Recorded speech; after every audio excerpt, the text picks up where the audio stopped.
Welcome to the Banker Lamp. Please enjoy the video. You start by initializing version control so you can track changes.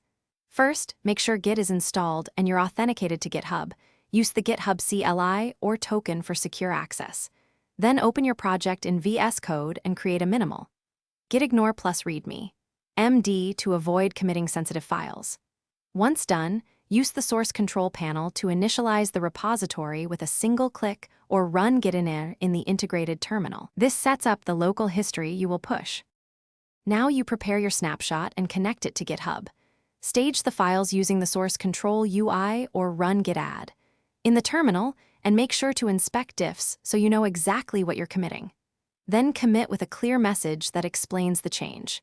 Next, create an empty repository on GitHub and add it as a remote with git remote add origin followed by the repo URL.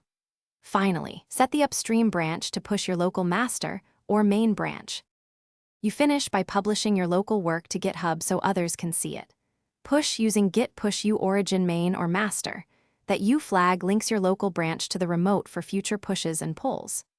After pushing, make sure to view the repository on GitHub to confirm files and commit history arrived intact, and enable branch protection if needed. If something goes wrong, check authentication tokens, resolve any merge conflicts locally, and verify the remote URL before retrying the push.